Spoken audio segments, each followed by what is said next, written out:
Hi everyone, my name is Philip and welcome to my channel. I've built a water-cooled crypto mining rig, and while doing this I've made a few mistakes and I've learned a few lessons, and I'd like to share those with you today.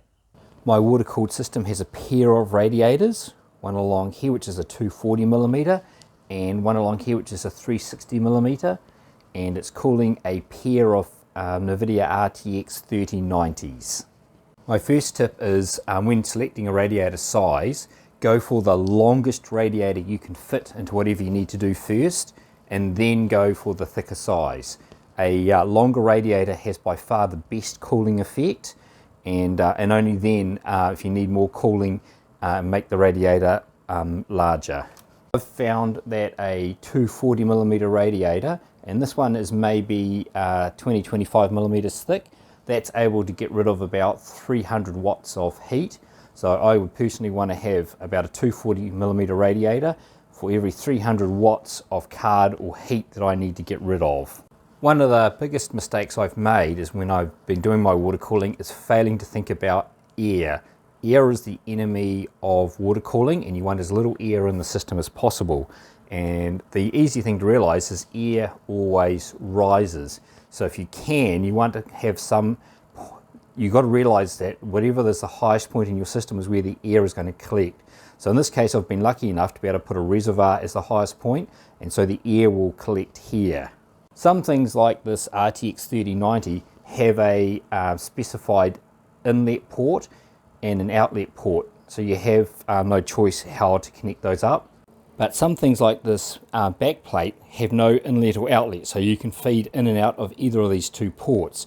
So this is an example of a mistake I've made. So I take the outflow from the front plate of this RTX 3090 and I feed it into the top port, and then the output is the bottom port. Now the problem is air wants to rise, and it's very hard to get air into this back plate here to get the air to go down and out this pipe, and what happens is the air gets trapped into here. So if I was doing this again, rather than plumbing for what seemed like the easiest option, I'd actually plumb to the bottom port, and then the top port would be the output, and that would make it far easier to get the air out of the system. When it comes to cutting the soft piping, you used to be able to get these EK soft tube cutters, and they're okay as long as you're not doing cutting off very small amounts. So basically you just put the pipe in, you close it up until the blade cuts all the way through, and then you just spin it around the pipe. And it makes it off, and well, I didn't do the best job then, but usually it's a fairly clean cut.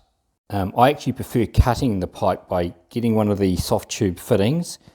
This is an EK soft tube fitting, and you just take off the little piece on the end, turn it around, threading that over the pipe, and then you use that to hold the pipe. And then you just use a sharp knife to do a nice cut. And that produces a beautiful clean cut. The other thing is it's possible to do very fine adjustments. So if you just put the 1 or 2 millimeters sticking out past the fitting, then you can just cut off 1 or 2 millimeters at a time.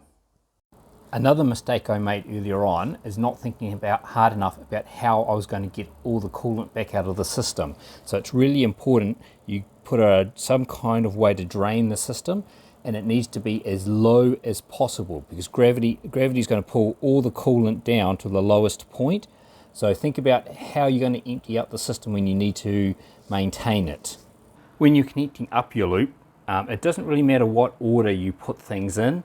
The whole loop temperature is about the same, so it doesn't matter whether you go to a CPU first, a GPU first, front plates, back plates, any order is fine.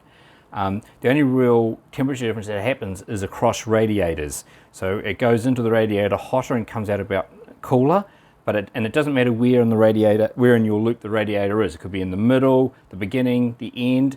It doesn't matter. So don't worry too much about the order to connect things in, because it has almost no impact on anything. So as a quick recap, air always rises in water or in a coolant, and air is the enemy of your coolant system. So think about where air is going to collect in your system and how it's going to escape. Also think about how you're going to maintain the system and get the fluid back out. Remember, you want the empty point to be as low in the system as possible, so that when you open it up, gravity will help take all the coolant fluid out for you. So if you're about to build a water-cooled system, I hope some of the lessons I've learnt the hard way and the mistakes I've made will be of use to help you build a system better. Thanks for watching my channel. See you later.